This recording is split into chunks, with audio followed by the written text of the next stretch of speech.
Magandang araw mga kaibigan. Pag-usapan natin ngayon ang nangyayari sa House, yung labanan ng speaker. Okay, sa post ni Teo Moreno, sabi niya, Gloria Macapagal Arroyo voted Martin Romualdez as Speaker of the House. Wow! Akala ko ba si GMA kakampi ng mga Duterte? So, bumoto siya, no?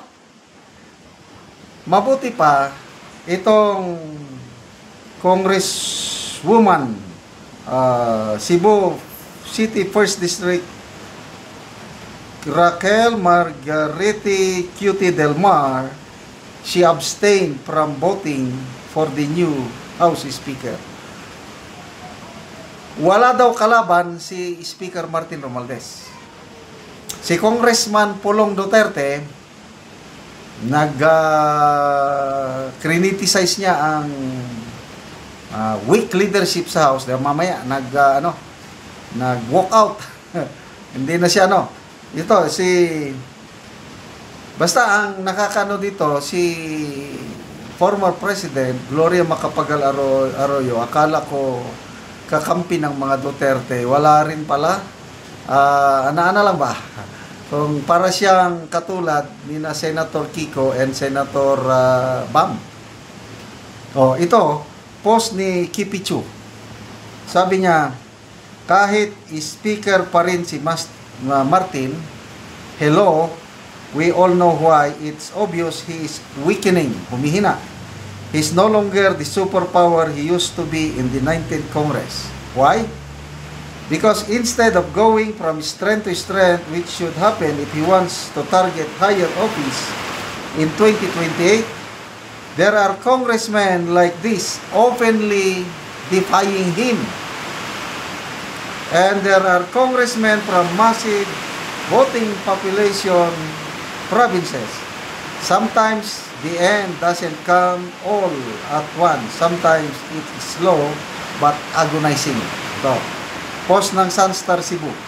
Cebu City 1st District Representative Raquel Cutie Del Mar abstained from voting for the new House Speaker. So, anong ibig sabihin nito? Di ba, kinokontra na siya ni pasensya, maingay. Lakas ng ulan dito sa location ko. Duke Prasco, Cebu rin yan, 5th District. Ito, 1st District. Makikita mo na meron ng falling away. Remember, Cebu, vote-rich province ito na pinakamayamang probinsya in terms of voting population. I don't know, abot ba ng 2 million? I'm not sure, kalimutan ko na.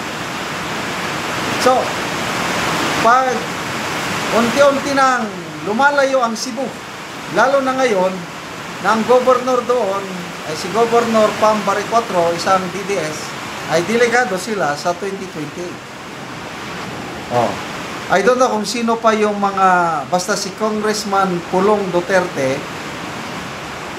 nag-walk out.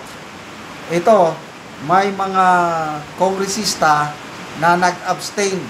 Ayaw nila siyang butuan kahit wala siyang kalaban. Okay. Ito, Sunstar Davao, Romualdez re-elected. Basahin natin Yan. Leyte Representative Martin Romualdez retains his post as House Speaker for the 28th Congress unopposed and uncontested. Okay. Kay PGMA, I don't know kung maasahan pa rin natin ba siya sa 2028. Sana naman. Yung pinagsamahan nila ba? Baka, yun nga, alam mo, itong mga politiko, kailangan kang maging wise. Kagaya itong ginawa ni Bam at Kiko, hindi ibig sabihin na sumama sila sa majority block, tuluyan na nilang tinalikuran ang pagiging dilawan.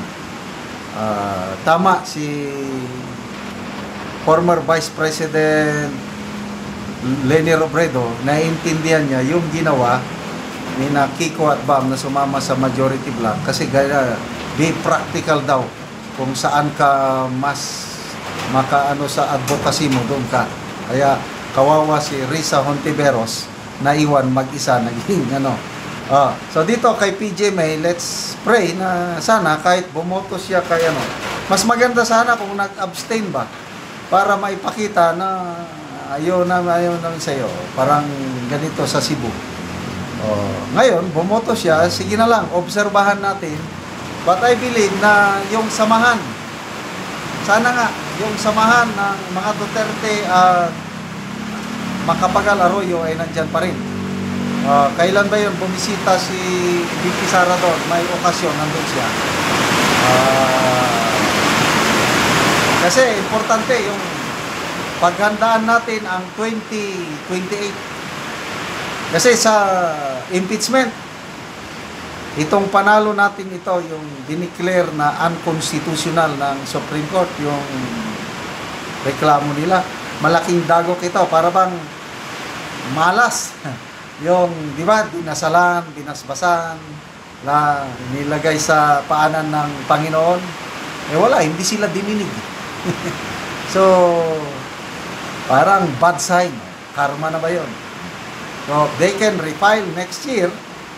And then, the other next year na naman, 2026, 2027, hindi tayo dapat mangamba dahil kompleto ang bilang ng mga senador natin na susuporta kay VP Sara at maa-acquit siya kahit ilang beses silang magsampa ng impeachment case. Kaya, ano na ito, maghanda na tayo para sa 2028. Naghahanda na rin sila sa kabila. Sabi nga ni Professor Kunuhay Richard Hidarian, pwede daw magkaisa ang kakamping, progressive, pro-Marcos.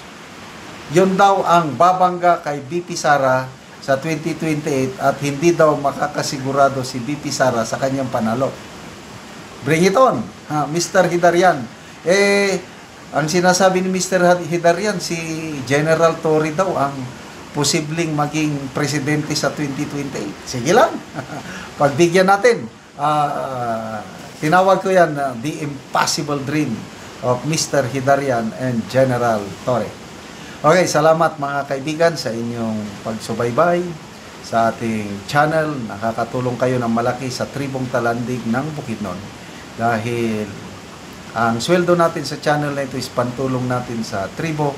Namimigay tayo ngayon ng mga libreng yero at pako para makapagpatayo naman ng mas maayos na tirahan ang Tribong Talandig.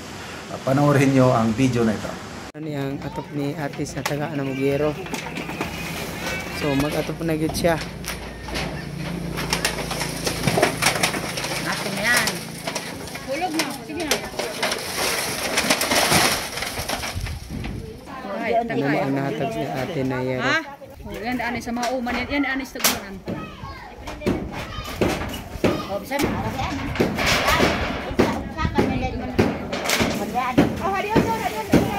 Yang kumudang ka mo magsarapay.